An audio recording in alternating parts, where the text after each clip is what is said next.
Oh, it's a bit about entertainment. I think all cricket's about entertainment, and first and foremost, you get that from good games of cricket. So, if you play well, I think there's no doubt that with the players we have and the talent on show that the crowd will be entertained. There's not an extra focus on maybe a few trick shots and things like that to the fans? No, well, certainly not in my book. I mean, David Warner's obviously got a nice little trick shot up his sleeve.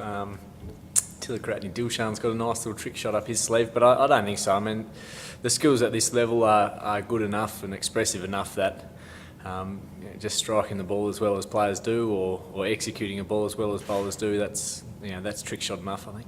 Even though you've been playing the one day, have you been looking forward to this game? Like, is this the most fun to play?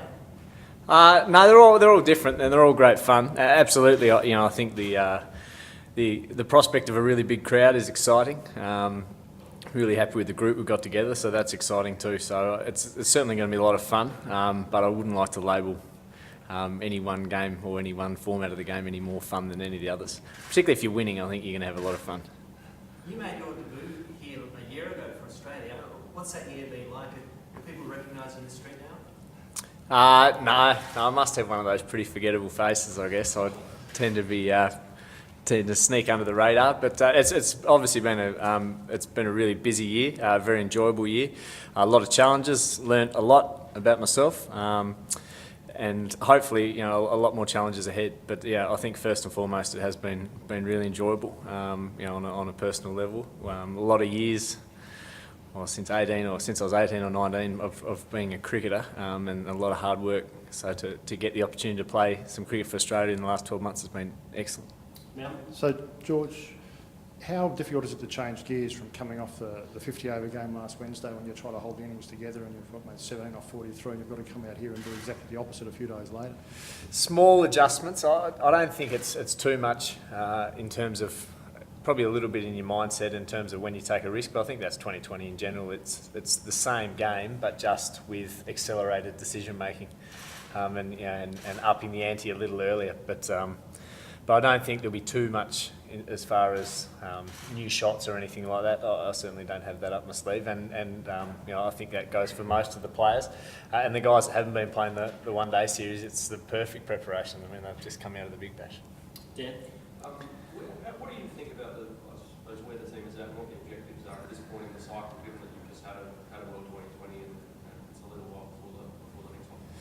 It's a little bit of a transition period, I guess, but having said that, I think some of the newer players are still very experienced players in terms of games under their belt and their ages and whatnot. So we're having a look at some players, but in terms of the balance of the side, I think it's pretty similar to what we were starting to get together at the back of, or from just prior to the World Cup, or the World T20, sorry.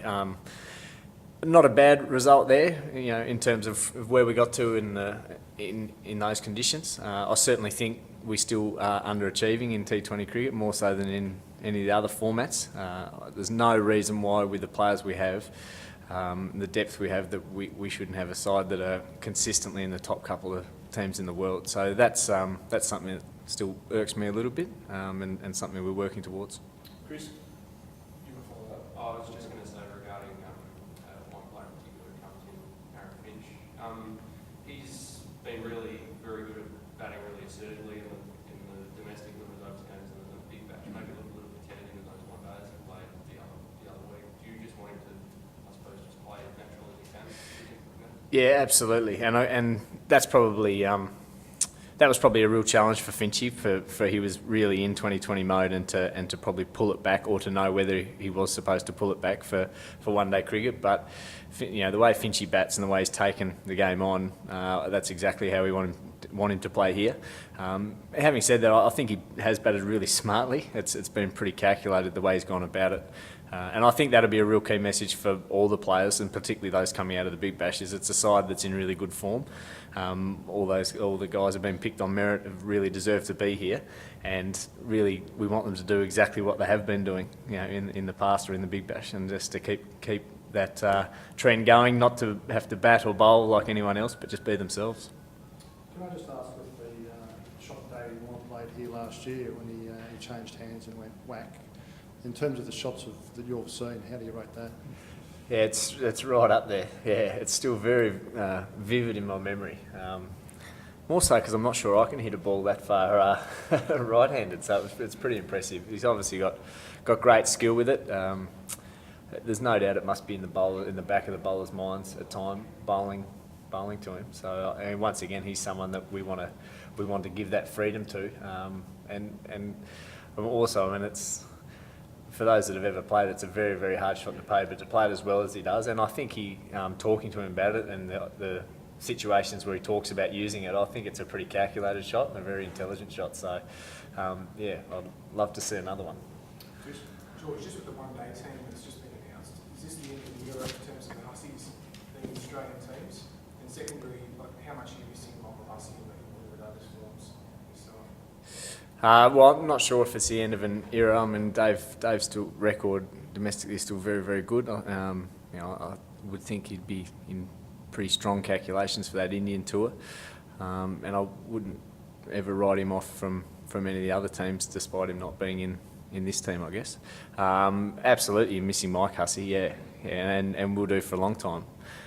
His skills are second to none. Going to be very hard to replace, skills-wise, but also just his role. Temperament around the group, enthusiasm around the group.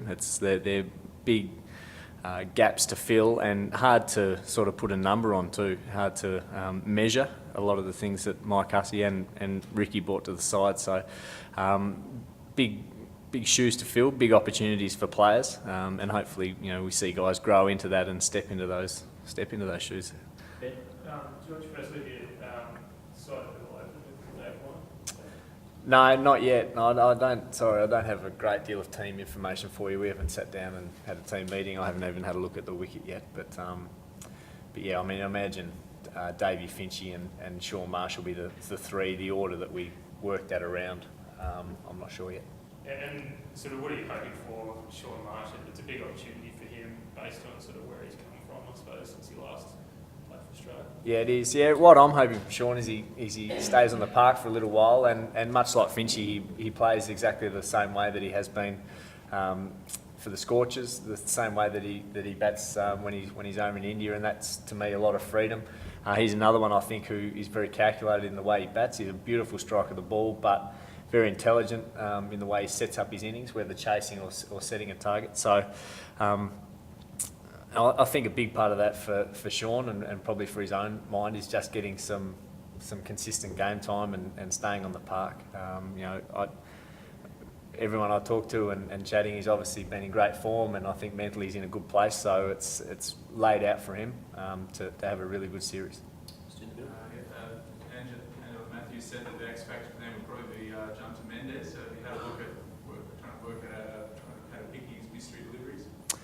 We had a look at him in the one days. I'm not sure if everyone has faced him, but there's all that footage available, and yeah, no doubt. I think this wicket will certainly suit his style of bowling too. So his variety of deliveries certainly is a strong is a strength in T20 cricket. Absolutely. Can you pick him? Yeah. Yeah. No, well, I think the key is it's not only just about picking him, but also making him do a little something different. I think once you get to this level, all bowlers are very skilled at being able to execute if you let them bowl on their terms.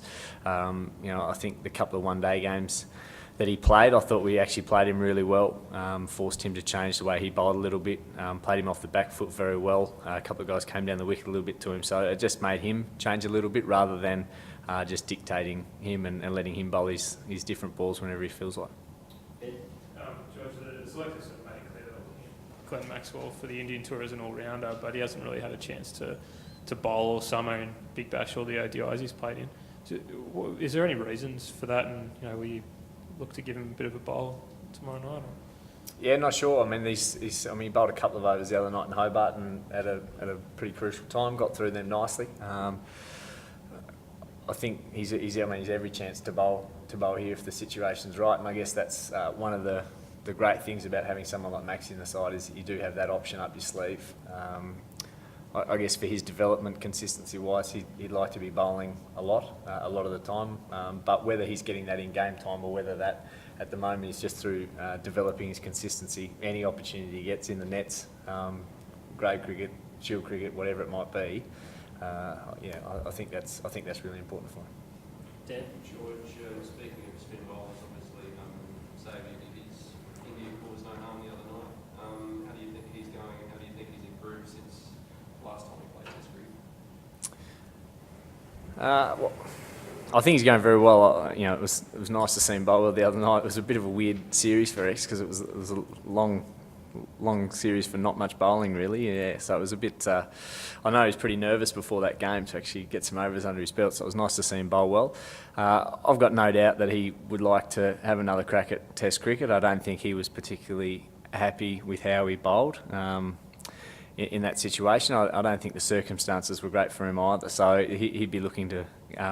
We'd love another opportunity to rectify that and probably prove a lot of people wrong. I think he's in a really good place. I think he's a good age for a spinner in terms of not being too flustered if things don't go his way. He's pretty confident in his own game, got a good knowledge of where he's at. And I certainly think the way he bowls would suit those conditions. I think a left-arm spinner is going to be really important over there. You've captained him a lot, obviously. What circumstances is he at his best? Normally when he's got a stiff neck. When he's got a stiff neck, he had a bit of a stiff neck the other night, he bowls really well. He's always done the same for Tassie as well. Circumstances-wise, I think it's more a maturity thing with him. So what I see with him is just someone who's very settled and, not a great thing, but there's times in the Tassie Shield side, particularly playing at Bellerive, where he's had to change the way he's had to bowl. So there's wickets where he can be quite attacking. There's wickets where he has to be a little more defensive. So I feel like he's worked that into his game. He can sum that situation up pretty quickly and can adapt pretty quickly depending if the batsmen are coming hard or if it's X's turn to push for wickets. Just regarding the pitch, I know you said you haven't had a look at it, but it seemed to be not the easiest one to bat on this summer during the BBL. Did you have much of a look at that? Yeah, a couple of low-scoring games here, so we'll obviously have a look at that. It can be a little slow, and the other thing I think with the drop in wickets is you don't get much pace off the square either, so a little bit of adjustment, but it's always tempting to see how short it is straight here too. Last question.